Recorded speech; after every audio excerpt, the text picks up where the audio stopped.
Assalamualaikum. Ini adalah rakaman selepas kelas topik saya hari ini, 15 Julai. Um, kepada mereka yang ternampak rakaman ini, topik adalah Training of Trainers, Inspirasi Quran, di mana kita belajar macam mana nak tadabbur tazakur Al-Quran.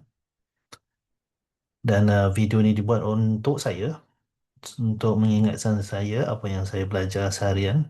Dan hari ini saya dan sahabat-sahabat bersama dengan Ustaz Muhammad Faiz Abdul Karim, dan beliau cakap tentang bahasa Arab, pentingnya belajar bahasa Arab. Um, Antara poin-poin, uh, beliau mulakan dengan cerita tentang pentingnya niat, niat nak belajar bahasa Arab ni.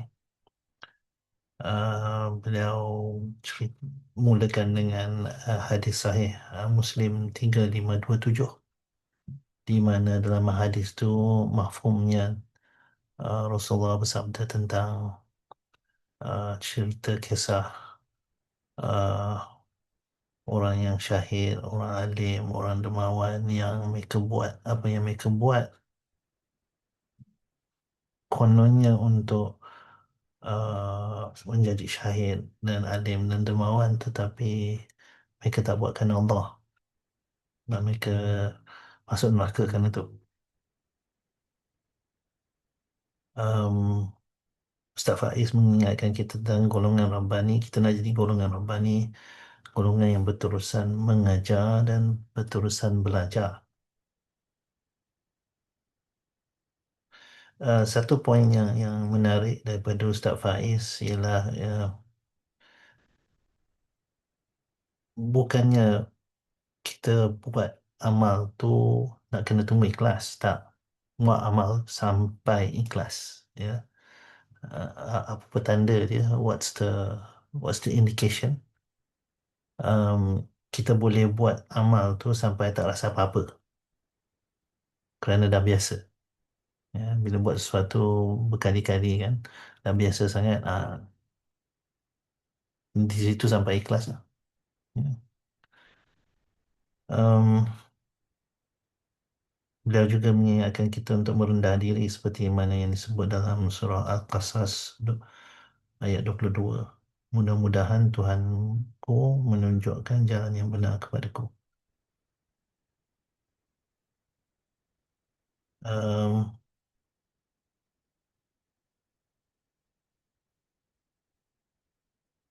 Kenapa bahasa Arab? Nombor satu, Rasul diutus daripada bangsa Arab, seperti mana yang Allah sebut dalam Fussilat ayat 44, ya. Patutkah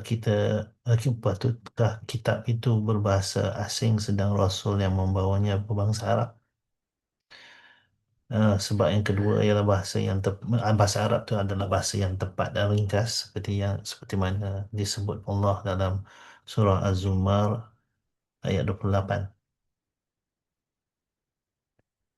Dan nombor tiganya, ia merupakan ketetapan Allah.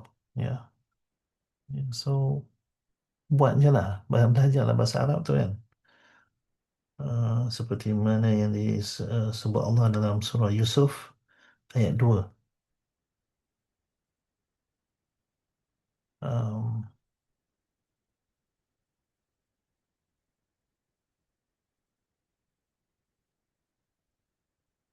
ya, um, more on pengenalan hari ini tentang bahasa Arab, pentingnya bahasa Arab.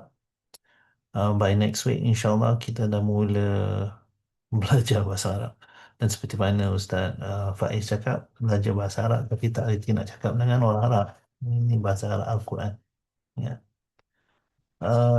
Baik, sekian daripada saya hari ini. Semoga ia